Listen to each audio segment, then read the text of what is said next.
College football is back. Let's go. Ohio State football is here for the 2024 season. Let's go, Buckeye Nation. I can't wait for Ohio State to kick things off this weekend in Columbus against the Akron Zips.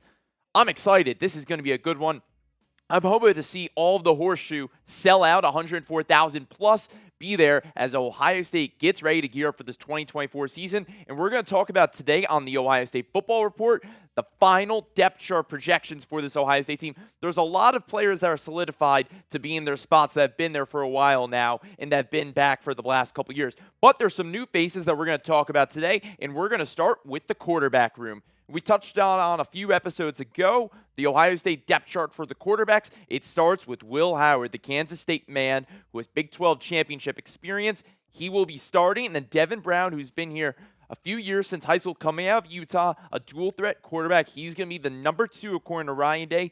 Behind him, a guy they also got in the transfer portal, Julian Sayin. Julian Sayin is somebody that I believe is a good quarterback. I don't know if I totally agree that he should be quarterback 3. I think him and Devin Brown are kind of neck and neck exactly in terms of their playing style and their ability, but I don't know if Sayin was given a shot in this Ryan Day system as long as Devin Brown has. So I think for this to be a debate of who's the backup to Will Howard is really critical, and I think you guys need to tell me why as well, who you believe is the backup that needs to be behind Will Howard. I think it's a really tight battle. I know it's QB2 and not QB1 we're talking about, but let's say Will Howard goes down. This is a big-time player that needs to come in and play with these Ohio State weapons. Will it be Devin Brown, who did not do well in that Missouri game last year in the Cotton Bowl? Or Julian Sayin, who got to back up Jalen Milroe and learn from Nick Saban at Alabama? I think it's a tough one, but I would have to say it's neck and neck, and I don't know if it's QB2 and QB3. I think it's QB2A and QB2B. So I think my take is that I'm comfortable with the way this QB depth chart shook out, but I kind of wish Julian Sayin made a true push to be number 2, and Ryan Day kind of didn't talk about him enough in the press conference in terms of who's going to be backing up Will Howard. But let's not talk about the quarterbacks anymore. Let's get into the running backs. Quinshon, Judkins, TreVeyon, Henderson, your RB1 and 2. They lost a lot of depth in this transfer portal in terms of running backs. Chip Trayanum left and went to Kentucky, and then Dallin Hayne went to University of Colorado. He's going to be starting this year, and so will Trayanum in the SEC for the Wildcats. So I think this is a really good running back room in terms of your 2 starters. It's 1A, 1B. It's not RB1, RB2. Henderson and Judkins are equal. If anything, I think Judkins could even be the starter in a few days because I think he's that good. But right now, Henderson, I believe, is going to be starting when it comes to the Akron game. But a couple days from now, that might change just because of the fact that Judkins has more athleticism than Henderson. And Judkins has been more durable. Henderson's been hurt in his career at Ohio State. Also, SEC freshman offensive of the year. So I think that's a really big push for Ohio State to have. Now let's talk about the wide receivers. This is where it gets very interesting for Ohio State in terms of their depth. Emeka Egbuka, great player. We know what he can do. We're going to touch on what he needs to do in this 2024 season and repeat his 2022 year. Carnell Tate, the sophomore out of Chicago and IMG, very solid. We don't know exactly what he can turn into for the Buckeyes. He replaces what Marvin Harrison did this past year, and that's big shoes to fill. And then there's Jeremiah Smith. We've talked about him many times already on this show. This guy's a freak, an iron Buckeye, somebody I'm really excited to watch. I think all the Ohio State fans are too. Behind him, it's Brandon Inniss, and I think Brandon Inniss is a very interesting player. He was the number 2 wide receiver in the recruiting class behind Carnell Tate. So they were the 1 and 2 in the receiving class in the 2023 rankings. Brandon Inniss, it's his time to now step up. I think he's going to be very critical, but he has to go behind this guy, Emeka Egbuka. 2023 really wasn't his year. He had a midseason foot injury.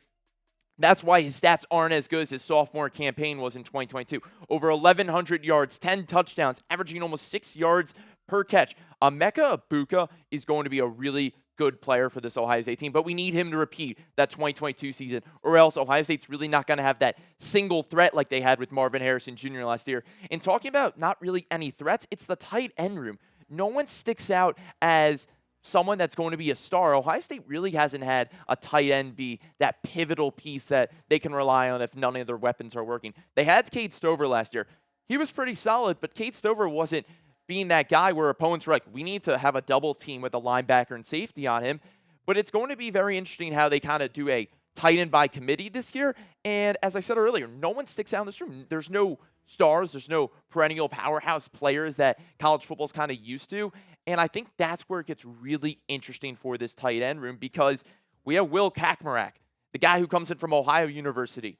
He knows the state of Ohio well, but he played in the MAC. That's a lot different than Big Ten ball and going up against Oregon, Michigan, Penn State. I think this tight end room needs to have that leader, and G. Scott Jr., who's been here for 4 years now. He was a converted wide receiver into a tight end. And for G. Scott Jr., he needs to take that, not just leadership role, but that next jump in terms of being an athlete and a really good tight end. The offensive line, this is the biggest place of concern that a lot of people have been talking about online, especially in the recruiting role with Justin Fry, the guy who came from UCLA just a few years ago. Looking at this offensive line, you saw in the beginning of the year, these are some new names than we're used to. Josh Simmons, who's the transfer from San Diego State, he ended up having a really good second half of the year. Donovan Jackson, we know everything about Donovan Jackson. Dude's been here 4 years. He was all Big Ten 2 years ago, an All-American 2 years ago. Seth McLaughlin, this is very interesting. He had the bad snap in the Rose Bowl for Alabama, transferred to Ohio State. Do we think he can be better? I really don't know. Then your right side, this is where it gets really interesting. Josh Fryer, who had an okay PFF grade. Not great, an okay. It was in the 70 to 80 range. Don't remember the exact grade. But I don't know if Josh Fryer can really handle that right side. And that right guard spot, still up for grabs. That was a projection of Tegra being in that spot. Carson Hinsman could still be there. Luke Montgomery could shift on over. I really don't know what exactly is going to happen for Justin Fry and Ryan Day to make that decision. But they need to make it soon, and they need to have confidence in that right side of the line protecting Will Howard, because last year it was not great for Kyle McCord. And we know Kyle McCord wasn't the best quarterback in the country, but he could have been a lot better if he had protection. So I am really worried about this O-line this year. This offensive line is not what we're used to seeing when we have a lot of first-round picks on this Ohio State team. We had Paris Johnson Jr. just 2 years ago. We know how good Paris Johnson Jr. is. Taylor Decker's been an Ohio State lineman. There's been so many guys that have come through this Ohio State room, and DeJuan Jones even, someone who's very underrated, who is now turned to a pretty good NFL player. So it makes me think, how worried should we be about this offensive line? And, should this be the time to be worried? Should this be the group to be worried about? My answer is yes. And I want you to scale in the comments 1 to 10 how worried you are. 1, not worried at all. They equivalent to the wide receiver room. I'm all good. 10, sound the alarms. This could be bad, especially with Michigan's defensive line being so good with Mason Graham and Kenneth Grant. That could be problems come November. Let's look at the PFF stats quickly for Donovan Jackson. He had a 69.9 PFF grade overall. Okay, that's not bad. Pass blocking grade, around the 73. But what really sticks out to me is he only allowed 1 sack on that offensive line this past year in his position at left guard. No penalties.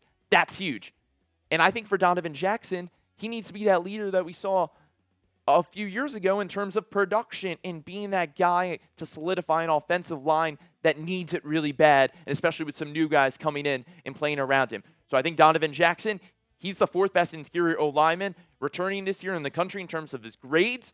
He needs to be that guy once again, if not even better. Now let's turn to defense. This is the exciting part of this team, which is weird to think because Ohio State a few years ago really didn't have the defense that they had in terms of their offense with all the guys they had. Look at this defensive line. I mean, this is a great D-line room right here. Jack Sawyer, Ty Hamilton, Tyleik Williams, and JTT. And there's a lot of depth as well. They were ranked the #1 defensive line in college football. And with Tyleik Williams returning, his run defense, the stops he had, 26 of them, which was top within the Power 4, or 4th, but still in the top 5. He was a force to be reckoned with, and that's within the inside. Then you have JTT and Jack Sawyer on the outside, who are really good. I think the production needs to step up, especially for JTT. We need someone to be that Nick Bosa of this year for Ohio State, because we haven't had that in a while. But then looking at the Ohio State linebacker room, this is a room that doesn't get talked about enough, and I know why. Notre production. It really hasn't been there the last few years. Cody Simon started 2 years ago, got benched last year, came in during the Notre Dame game.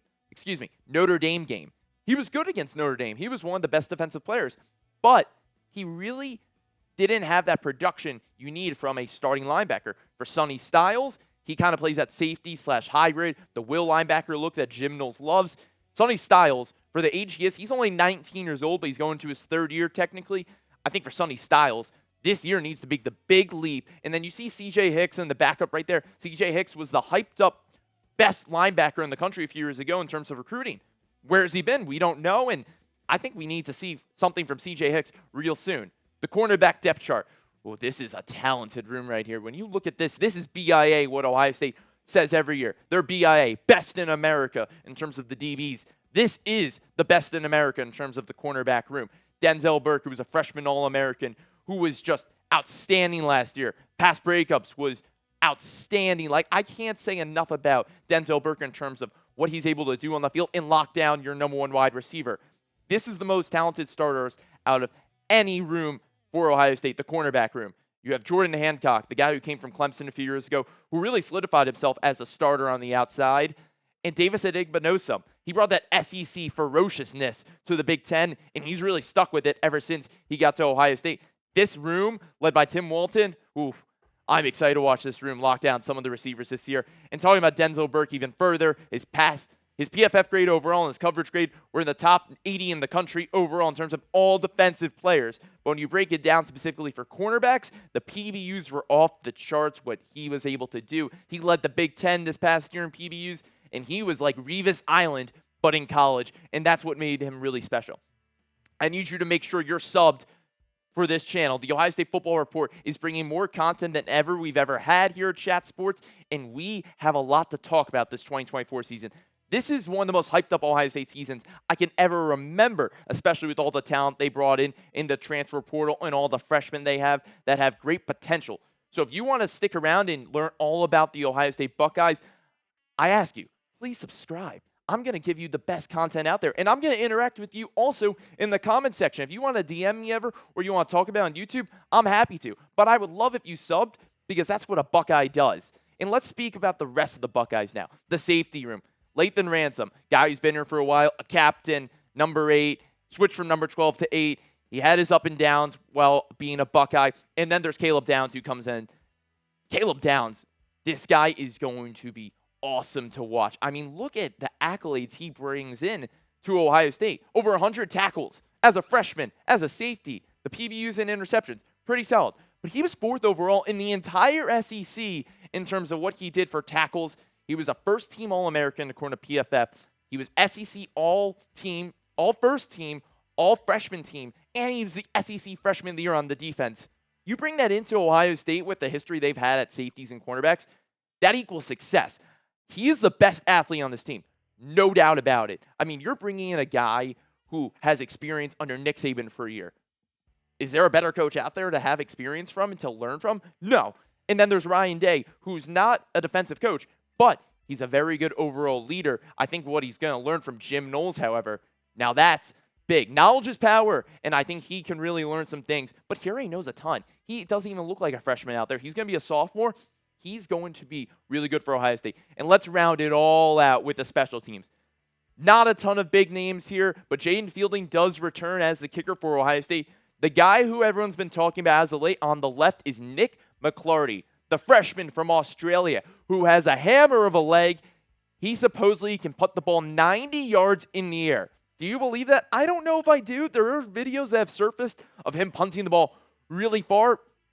I don't know the exact measurements, but let's say Ohio State has to punt the ball away, which we hope that doesn't happen this year with the way their offense is supposed to look. He has to punt the ball away, flip the field. That is so important. So if you enjoyed this video and you love learning about the Buckeyes and talking about the Buckeyes, give this a thumbs up. I mean, this was an awesome video to talk about. I love talking about the Buckeyes as often as possible, and I'm going to be talking about them more on Twitter or X, however you want to call it. So follow me. That's my handle, at Matt Goldman 28. Thanks for tuning in. I appreciate it, and we'll see you next time. Go Bucks.